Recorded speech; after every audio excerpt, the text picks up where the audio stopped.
Il y a la composante de la déviation du canal d'Obuyenzi dans le projet appelé canal d'Obuyenzi. Son canal, au départ, il passait par ici et il déversait les résidus venant des quartiers à l'intérieur du bassin portuaire. Son canal a été dévié et maintenant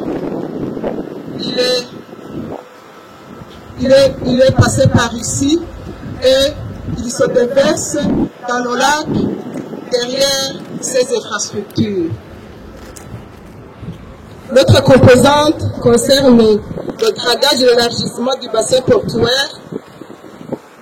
Ce bassin subit un dragage pour élargir le bassin portuaire, étant donné que le port de Bujumbura est en train de s'agrandir et est censé accueillir des gros bateaux qui vont amener des conteneurs à ce terminal conteneur qui se trouve ici.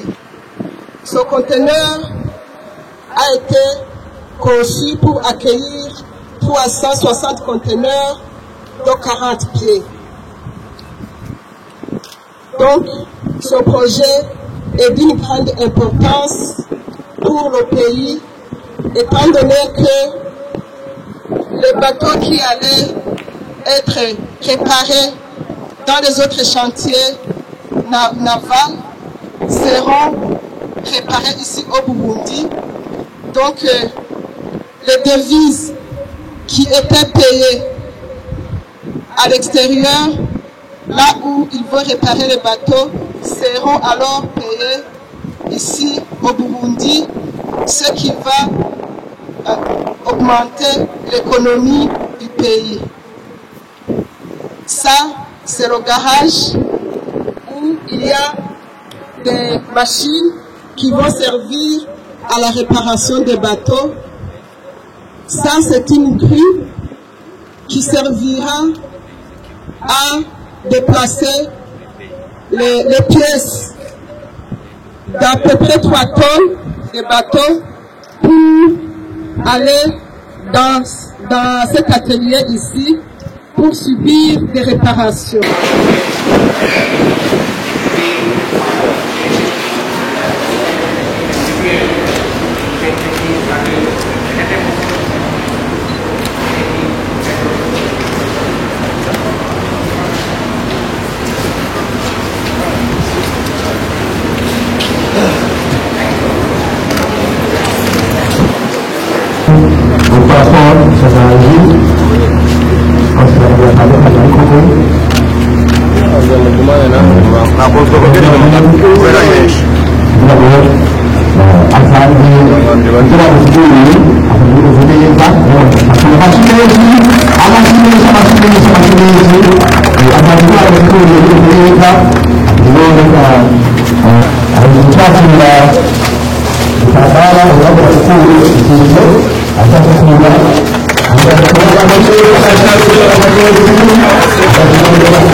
I believe that the revitalization of Bujumbura Port must be a key to economic growth, not only for Burundi, but also for neighboring countries.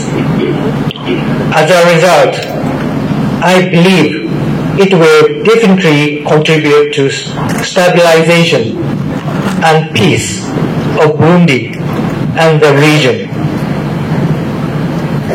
Your Excellencies, distinguished guests, ladies and gentlemen, allow me to look back our long journey to lead to celebrate today. The project was agreed between two countries in 2014, 10 years ago, and due to unstable domestic situation in Burundi, the construction began in 2019. The construction again interrupted in 2020 by the COVID-19 pandemic. In addition, climate change had also hit the project. Unusual rise in water level of Lake Tanganyika occurred, and the construction had to be delayed, and the construction design had to be reviewed with very careful technical consideration. I'd like to extend my gratitude to the Maritime and Port Authority of Burundi and the government of Burundi for your tireless efforts and leadership. I also appreciate for the government of Japan to extend the project period and to secure additional budget. I'd like to take this opportunity to send my compliment to Padeco as the consultant and World Kaihatsu Kogyo as the contractor for their excellent professional works. Ladies and gentlemen, today we have finally reached the completion ceremony of the project. But it is not the end of our journey. We strongly expect the leadership of the government of Burundi to maintain and fully utilize these port facilities for development of your country. This project consists of construction of the modern slipway and container terminal.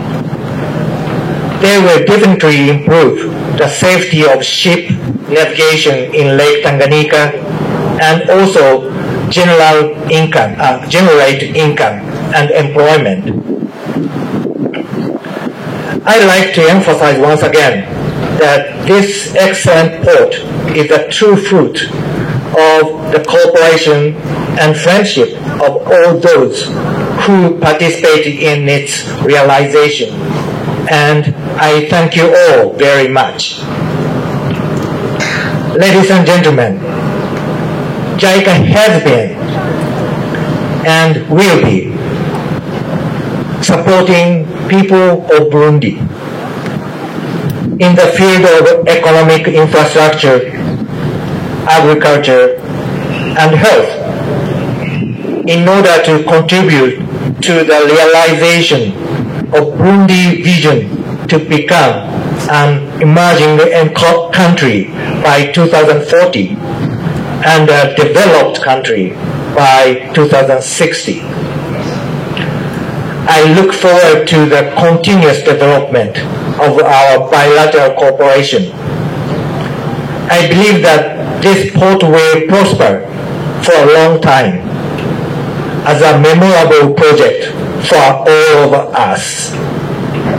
Murakoze cyane.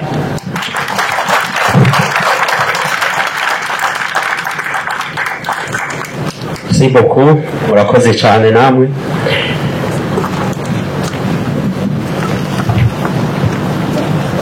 Nous invitons directement l'ambassadeur du Japon basé à Kigali. Naho baciye ujya muhora ibisigura ko imyanda izoba iri mu miserege y'Ubujumbura izotuma amazi agenda. Hategeza kuja muri Tanganyika amazi ituvuze ko hajayo imyanda. Abanyagisagara ca Bujumbura mu vyumve neza. Dutegerezwa kubona imiserege yose mu gisagara ca Bujumbura ibona. Dutegerezwa kubona ubwo bucupa bw'amazi bagenda baratamwibarabara atabukihari. Ndabivuze umukuru w'igisagara ca Bujumbura ari ngaha kuko hariho abica amatwi. twarabivuze yuko abantu bagenda barata umwanda mw'ibarabara dukwiye kubafatira ibihano. Musavye we mukuru w'igisagara ca Bujumbura, sivyo ngusavye nivyo ngutegetse. Iminsi 3 wewe nyene uzokwama uriko uraba ibijanye n'isuku mu gisagara. Iminsi 3 mu ndwi nje gutembera mu gisagara nkabona imyanda niwe nzohamagara uzoba utabibonye, uko ni nagutaka kubibona ari huba nanje mba mu Burundi bwose izari ikimenyetso yuko atanaki muri kurakora. Iminsi 3 mu ndwi igenewe inspection y'isuku mu gisagara. Uko nkubwiye nawe ubibwire bamusitanteri babibwire ba chef de zone, babibwire chef de quartier abibwire umukuru w'ibarabara, gushika aho tuzobona amabarabara yose y'Ibujumbura atamucafu uhari. Ico ni cyambere rwanya umucafu. Ntutinye guca amande umuntu imbere yiwe hari umwana, ntutinye ko banka kubikora ku neza. Eka twebwe natwe twemera ko abantu bagwara tubona imvura iratasoye. Ikigira kabiri sisuko gusa gushariza igisagara, dutera amashuri, umwe wese atere imbere yiwe amashuri. Igisagara ca Bujumbura kiri igisagara c'abantu atari igisagara c'akajagari. Inama ndayihejeje, none ko mushefu ari hari cugenda ugirisha inama nta sawa kuza turajyana kana. Il est temps d'en finir avec les narratifs du passé. On doit commencer la voie du développement vers le Burundi développé. Et on ne pourra pas le faire sans commencer par la vraie fondation. C'est la base. Excellences, mesdames, messieurs, ce projet se concrétise au bon moment, car le transport lacustre sur le lac Tanganyika constitue un avantage comparatif par rapport aux autres modes de transport dont le pays dispose aujourd'hui.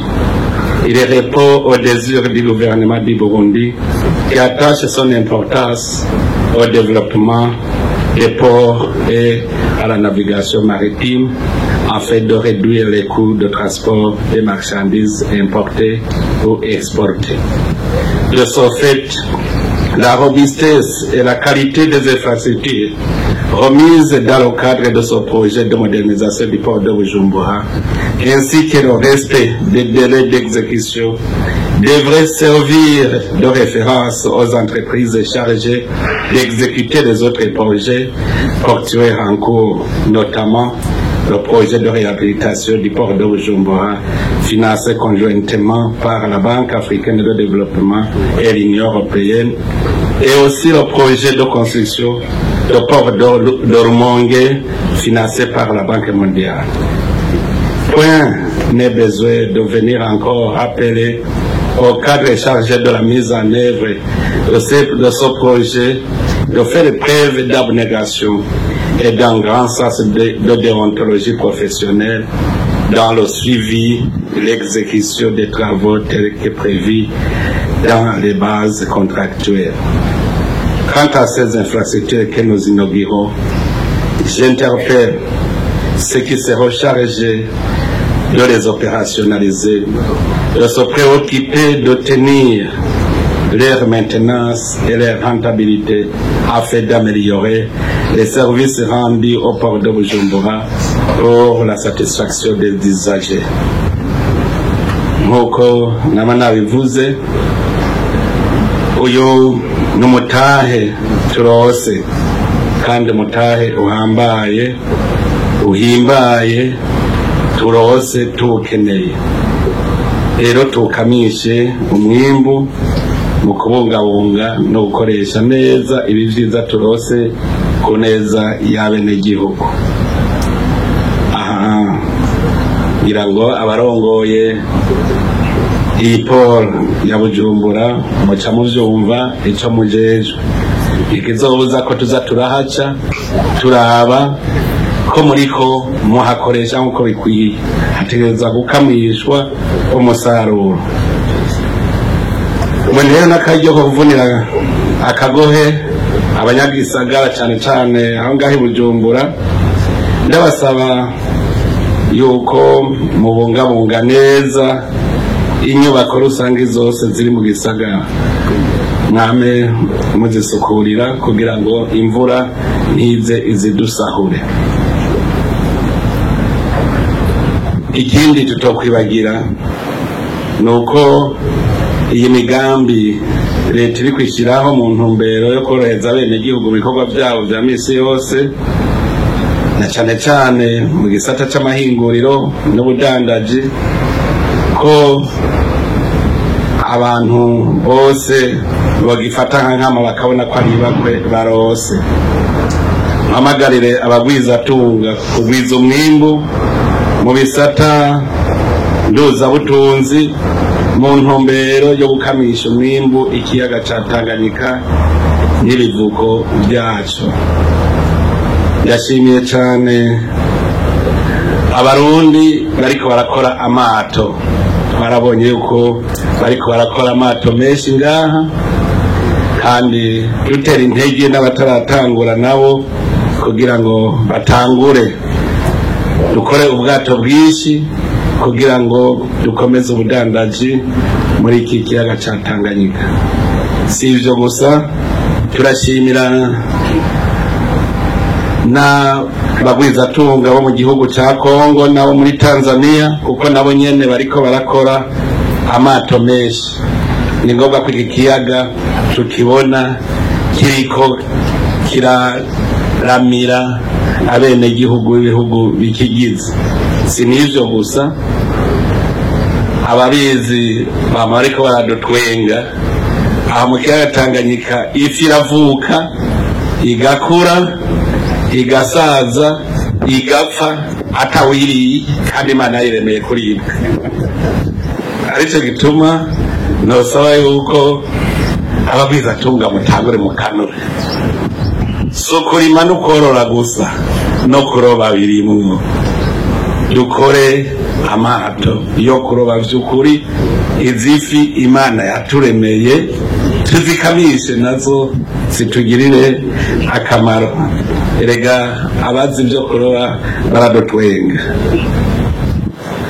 Excellences, mesdames, messieurs, je ne saurais terminer mon propos sans remercier encore une fois le gouvernement du Japon qui a fait le choix de soutenir ce projet et d'accompagner notre pays dans sa quête de développement et du lendemain meilleur de notre population, tout en réitérant l'engagement du gouvernement du Burundi pour le renforcement de la coopération bilatérale entre nos deux pays frères et amis.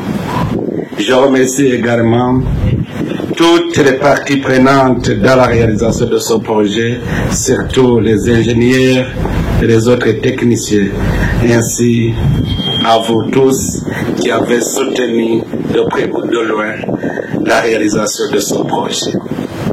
Et ceci c'est mon appréciation que je procède aux cérémonies de remise des infrastructures du projet de modernisation du port de Bujumbura sous l'appui technique et financier du gouvernement japonais. Maintenant, le projet est entre les mains de l'autorité maritime et il revient à vous de le gérer. Ntimuvuge ngo ahi wanje ndahejeje hasigayeho mwongere, ubu ni mwebwe rero mugiye kuba abongere kandi mukamishe igiciza turose. Que Dieu vous bénisse tous. Je vous remercie de votre aide.